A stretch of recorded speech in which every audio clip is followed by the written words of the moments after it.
ผ่านมาด้วยความเจ็บปวดเมื่อเธอกล่าวว่าจะรักเพียงฉัน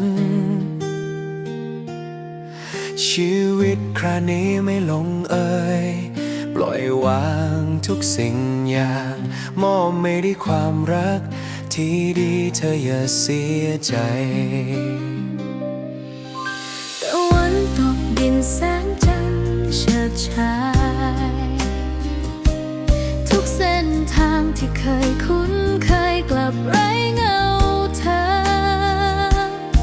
มันเจ็บปวดสุดลึกหัวใจไม่อาจหวงคืนกลับจะต้องพลัดพรากกันจริงๆชั่วชีวิตในวันนี้ฉันถึงรู้ดีย้อนเวลากลับมาไม่ได้โทษให้โชคชะตาเล่นตลกลืมตาตื่นมองฉันอีกครั้งจะบรรเลงเพลงให้เธอฟังให้เหมือนเคยดังวันแรกที่เราพบกัน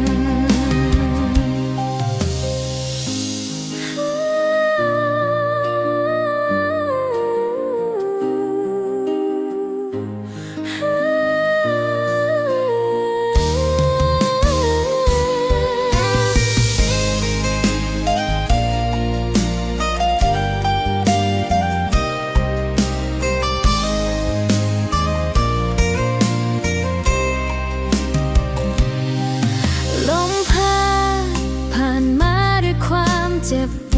วดเมื่อเธอกล่าวว่าจะรักเพียงฉันชีวิตคราวนี้ไม่ลงเอยปล่อยวางทุกสิ่งอย่างมอบไม่ได้ความรักที่ดีเธออย่าเสียใจตะวันตกดินแสงจันทร์เฉิดฉายทุกเส้นทางที่เคยคุ้นเคยกลับไร้เงาเธอมันเจ็บปวดสุดลึกหัวใจไม่อาจหวงคืนกลับจะต้องพลัดพรากกันจริงๆชั่วชีวิตในวันนี้ฉันถึงรู้ดีย้อนเวลากลับมาไม่ได้โทษเอ่ยโชคชะตาเล่นตลก